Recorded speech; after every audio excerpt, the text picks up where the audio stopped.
Olá, aqui Pastor Odivan. Você tem vivido em ansiedade?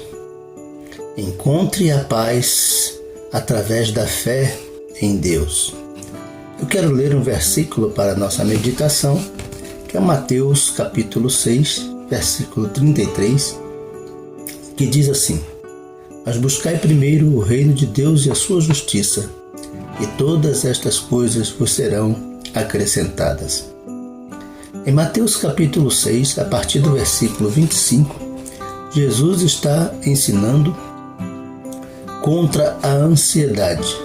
Ele diz constantemente que não devemos ficar ansiosos, preocupados com o que comer, o que beber e o que vestir.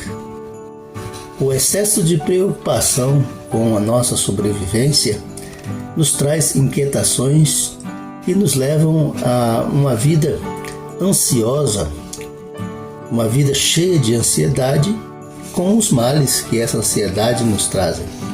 E quais são os males causados pela ansiedade?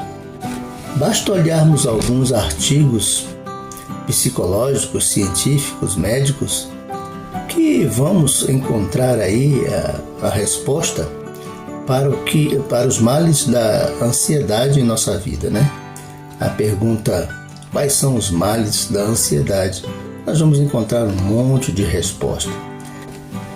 Basta olharmos, fazer uma busca em artigos médicos, psicológicos, que encontraremos muitas respostas a esta pergunta, né? Vamos encontrar que a ansiedade nos causa aí mais problemas físicos, mentais, né? Doenças diversas, e às vezes algumas sem possibilidade de reversão. Já li livros, artigos psicológicos, bem como já ouvi muitas palestras, né, em que os especialistas apontam vários problemas causados por causa da ansiedade, como problemas cardíacos, gastrointestinais, musculares, distúrbio do sono, e uma série de males como depressão, por exemplo, né, que tem sido o problema do século, o déficit de atenção, enfim, uma infinidade de males que nascem com a ansiedade e muitas vezes problemas que não podem ser resolvidos, que não tem cura, que não tem reversão. Neste vídeo, entretanto, o que nos interessa é a opinião, os ensinos de Jesus, o Mestre por excelência.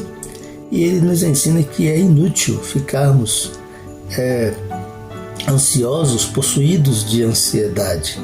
E aí nos aconselha a evitarmos a ansiedade, a buscar uma vida de confiança na providência de Deus. A ansiedade tem a ver com o cuidar, com preocupação, com medo, né? Uma atitude da insegurança, que gera mais insegurança, que gera mais medo, mais ansiedade. Quanto mais inseguros, quanto mais ansiosos, quanto mais medrosos, e aí vamos sendo possuídos por essas coisas, e ao ponto de vivermos em estado de alerta, ou às vezes termos algum surto. Precisamos muito cuidar de evitar esses males. Jesus ensinou que nós devemos confiar em Deus e buscar primeiro o reino de Deus, e as demais coisas nos serão acrescentadas. Quem confia em Deus não tem por que ficar inseguro. A nossa segurança deve ser a fé em Deus. Crer que Ele é capaz de prover as nossas necessidades, e o fará porque Ele nos ama, porque Ele prometeu fazer isso.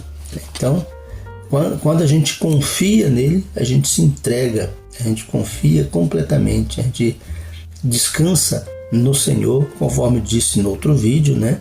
Salmo 37:7, descansa no Senhor e espera nele. Às vezes não conseguimos tal segurança porque queremos estabelecer um padrão que o mundo nos ensina, nos impõe, né? O mundo, com seu secularismo, nos impõe um certo consumismo e nós acreditamos que precisamos ter coisas que de fato não precisamos. E aí corremos de um lado para o outro, desesperados à procura de coisas para atender aos padrões do mundo e não da palavra de Deus. Um padrão que nos afasta mais de Deus, né? E Deus estabeleceu um padrão para a vida do cristão, compreendendo que o cristão não é um cidadão deste mundo apenas, mas é principalmente um cidadão dos céus. É nos céus que está a nossa maior recompensa, está os nossos melhores valores, maiores valores, e é para lá que nós precisamos dirigir o nosso pensamento. Colossenses capítulo 3, Paulo, orientando os crentes de Colossos, diz: se já ressuscitastes com Cristo, buscai as coisas que são de cima, onde Cristo está assentado à destra de Deus. É as coisas do céu que devemos buscar em primeiro lugar. Mas por querermos atender a um padrão que o mundo nos impõe, então sempre estamos aí correndo de um lado para o outro, né?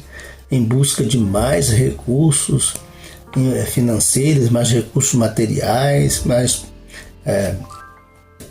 capacidades profissionais, e o tempo e as energias são gastos sempre mais e mais, e são sempre insuficientes e insatisfatórios para atender ao mercado, que é cada vez mais exigente, né, e escravizante. Enquanto nos ocupamos das coisas, da busca das coisas, o que acontece com a vida espiritual, com a vida cristã?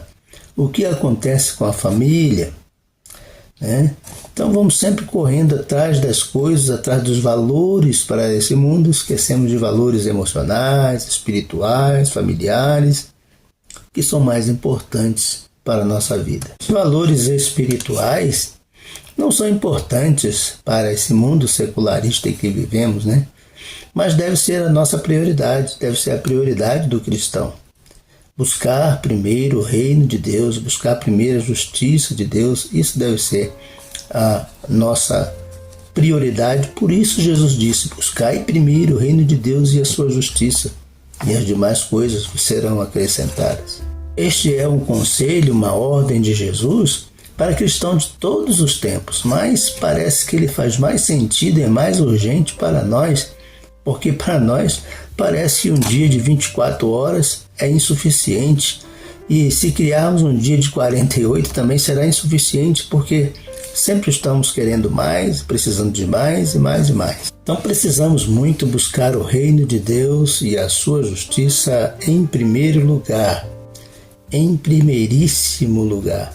Mas olha, um alerta: não confunda buscar primeiro o reino de Deus e a sua justiça com se ocupar dos trabalhos eclesiásticos, litúrgicos, da religião. Não tem nada a ver. Às vezes nos ocupamos demais mecanicamente com os trabalhos litúrgicos e religiosos, com o trabalho do Senhor, né? Não deixa de ser o trabalho do Senhor, e não propriamente com o Senhor. Alguém poderia dizer: mas não é o que o servo deve fazer, se ocupar do trabalho do Senhor?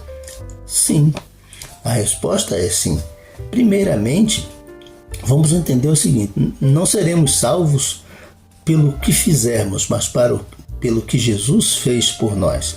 Temos que ter isso em mente, porque algumas pessoas servem como se fosse ganhar a salvação a partir daquilo que fazem, a partir daquilo que trabalham. Não, nós devemos servir porque essa é a nossa obrigação, sim, mas não é por isso que seremos salvos. Nós precisamos entender em primeiro lugar isso aí. Em segundo lugar, nós não somos meros servos. O servo serve porque essa lhe é a obrigação dele servir. Mas o cristão não é um mero servo. Ele é filho por adoção em Cristo.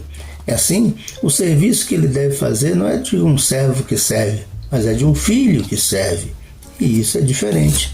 O servo serve porque essa é a sua obrigação, ele faz o seu serviço, vive para isso, não tem nenhuma nenhuma resposta, nenhuma recompensa a partir disso. Ele é escravo, tá? Ele é escravo simplesmente. Agora, o filho, né, é diferente. Um filho ou a filha de Deus serve porque tem prazer em agradar ao Pai, porque é herdeiro dos bens eternos que o Pai lhes oferece, lhes entrega, lhes dará de recompensa. Em outras palavras, o cristão serve porque isso é prestar culto a Deus.